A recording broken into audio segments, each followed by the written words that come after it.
you ready to get forted? Alright, so we're going to have a really brief episode here going over the basics of bar tools. Good place to start. We want it to be our first instructional video. Not going to spend too much time on anything. And to help get our personality on, we're going to demonstrate the most important bartending tool, and that is a shot of tequila. If we had a choice, we would be drinking Siete Leguas. And they didn't pay us to say that. We just love the stuff. So find yourself a bottle. Cheers. Cheers. Alright, moving on. It's delicious. Woo! Alright, so let's go over what both the home bartender and the professional bartender should have minimally at all times. Yes, so this is everything that we've pulled out of our bar bag, which looks like this. It's actually designed to hold all our bar tools. We don't expect everyone to have that, but it's what I lug to and from work every day.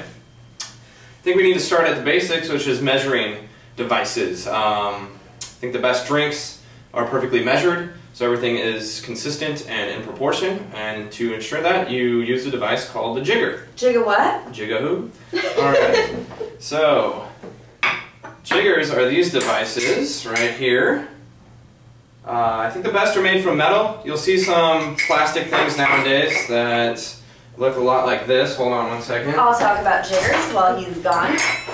With the sizes that we have here, these sleek, tall jiggers are our favorite shape. However, the kind that we like are not available in a 2-1 size. That's 2 ounces to 1 ounce. So the three that we have here measure a 1/2 ounce, 3/4 of an ounce.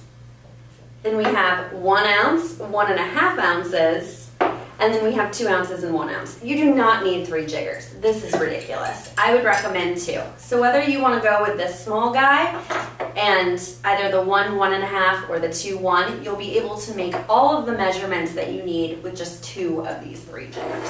Absolutely. Most of the time I find myself reaching for a 2-1 while I'm working at work. Every now and then you'll come across that 1.5 measurement that you'll need, but guess what? 3/4 times 2 equals 1.5, so I think that's the best setup. Back to real quickly, the plastic things. You'll see a little mini version of this. We don't even have any. OXO, I don't know how you pronounce it. You'll see that huge in trend in some bars. I think it presents really poorly on the bar top. I think a metal jigger looks a lot more classic. I do think it's better. Great for the home bartender. Yes. I think it's extremely user-friendly, easy to use, which is why I don't like it in the bar. I think that in the bar, where presentation is key, these are not only better, they present better, but also these plastic cups do have a sticker, basically, that's put on with the measurement, and these can vary and not be quite as precise. True. So that's why we're the champions for the metal jigger. Alright, moving on. Moving on. Alright, so next we're going to talk about some other basics. So you go into a bar, you see people shake and stir drinks, so let's go over that real quick. Rachel, you want to take the shaker tins? Of course. So I will say for the home bartender, I apologize for the size. Somebody's got something to prove here apparently, of our, what I call a cobbler shaker. But these are something you can find in any Crate and Barrel, Sur La Table, Williams-Sonoma for your home use. This will work just fine for the home bartender. It is called a cobbler shaker. But in the bar, you will see bartenders using 2 different contraptions. One option, well, both options involve this 28-ounce metal shaker tin. The 2 options that you will see are the glass, the pint glass, and also an 18-ounce. There are various sizes. This is our favorite, cheater tin. So whether you are shaking with this type of a setup or shaking with this type of a setup, you're going to achieve a shake and drink. We prefer to use the metal on metal tins because we believe that presentation is everything, and there are some benefits to using all metal when you shake, which we'll go over in our next tutorial. Absolutely. What about a stirred cocktail? Plus, I'm really clumsy, and if I use a glass half on a shaker tin, it's only a matter of time before I drop this. Yeah, I was just about to drop it right there. It's not if, it's when I'll break that side, and I often do, and that's dangerous. I don't want people drinking glass. I don't want to cut my hand open, so that's just another really basic reason that I choose tin over glass. Anyway, moving on. What if you need to stir a cocktail? So, stirring cocktails, again, you'll go into a lot of bars, and if they stir a drink, you'll just see them stirring in a basic pint glass like this. That said though, back to presentation, you don't need this guy at home, but if you're entertaining guests and you want to present something well, or you're working behind a bar and you want to present something well, I instantly believe anything that's poured out of a sexy stirring glass like this is going to be the best drink. He's all about sexy, clearly. I know. Aesthetics are really a lot to me behind a bar, and I think this is the best way to stir a drink. It's relatively large as well, so you can fit a lot of liquid in there. More surface area for the ice to float around to help dilute and chill the drink. We can get really nerdy, but we're not going to at the moment. This is a Uri mixing glass, so this is made in Japan. You'll find some great products from Germany all over the place. You can really use anything. If you find some old vintage glass that just looks big enough and sturdy enough to stir in, go for it. Alright, so actually, you know what? Before we do the spoons, let's talk about strainers. I'm so excited. I know. Well, we'll get there soon enough. So again, if you're not using a cobbler shaker that's got a built-in strainer, you're going to need a way to keep the ice from falling into the glass that you're pouring your drink into. So if you shook, you're going to need something called a Hawthorne strainer. Again, they come in all shapes and sizes, but... You know the Hawthorne based on the metal coil. Right, so sometimes they have handles, sometimes they don't, but they've always got that nice coil. The tighter the coil, the better, because it's going to keep stuff from falling out of the shaker tin into the glass that you're serving in. You can use this on stirring, but traditionally speaking, we use a different strainer when a drink has been stirred. It's called a julep strainer. This one's triangular, which is actually pretty unusual. You'll normally see them in a rounded shape, and it's got a bunch of holes all in it, as you can see, and that's to help the liquid flow through but kind of hold back any particulates. And that just goes right on top. You hold it with your finger and pour out. Liquid should pour out, the ice should stay in. Concave side faces inward to help hold everything in there. Alright, so onto the spoons, Rachel. So how do we stir a cocktail? When we go over stirring in our next tutorial, you'll understand the importance of picking out the best spoon that works for you, because there is a very set professional technique for stirring, and you may not be able to accomplish it. Even people that do this for a living like us may not be quite as, maybe quite clumsy, let me phrase it that way, with one of these spoons, but quite... more adept with the other. Exactly, thank you. I'm not very adept at choosing my words this morning. But the most basic spoon is one that we do not have here. It has large twists in the handle, usually a red plastic stopper on the top. It's not our preference. We think it's a little bit clumsy to use. I can't stand those when they tear my fingers up too, so anyway. This one is a very inexpensive, basic, but very easy to use for us bar spoon. It has no twist in the handle. And then we have a demonstration of a, I believe, 42 centimeter, really over the top, in your face bar spoon, which has a trident on the end, and great for stabbing people or garnishes. No matter what spoon you're using, it will do the trick, but the key is finding the right spoon for you. Absolutely, and it's just a personal thing, so whatever works best for you. The twists are also there in case you don't have modern stirring techniques down. You can just literally roll the spoon in your finger. So the finer the twist, the easier that is to accomplish.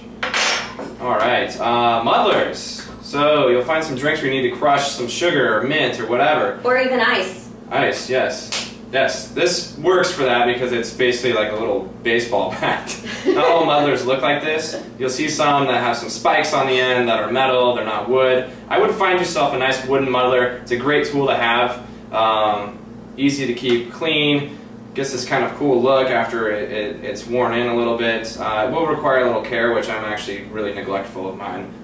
You should find some oil to keep it nice and Grease pristine. up your muddler on a regular basis. Grease your muddler on Muddler's a health. regular basis, yes. That said, I would steer clear of ones that you see spikes on. That's really only good for muddling fruit. We'll talk later about what happens when you use something like that on herbs like mint and stuff.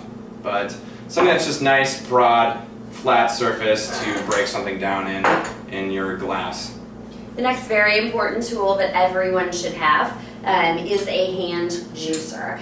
They're usually in a colored enamel, like yellow or green, to signify which fruit that you use. If this were colored, it would probably be yellow. This is the lemon size. The color, the paint can chip, but if that's all you can find at your local Crate and Barrel, etc., great for home use. And this is honestly the best shape. I've used all sorts of hand juice presses before, and those cheap yellow ones that you find are honestly the best, in my opinion. They work the best, they get the most juice out of something. This is the exact same shape. I was fortunate to inherit this particular one that's made out of a nicer like cast steel or something, I don't know. So it's lasted me a lot longer than the yellow ones. The yellow ones you will probably tear through, especially if you stick it in the dishwasher.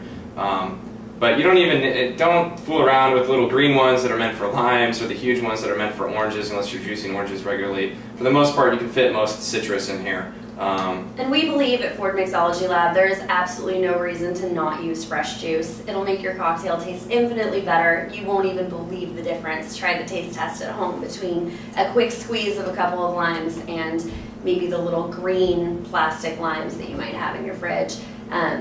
This makes all the difference in the quality of your cocktails. Well, that's pretty much it for your basic tool set.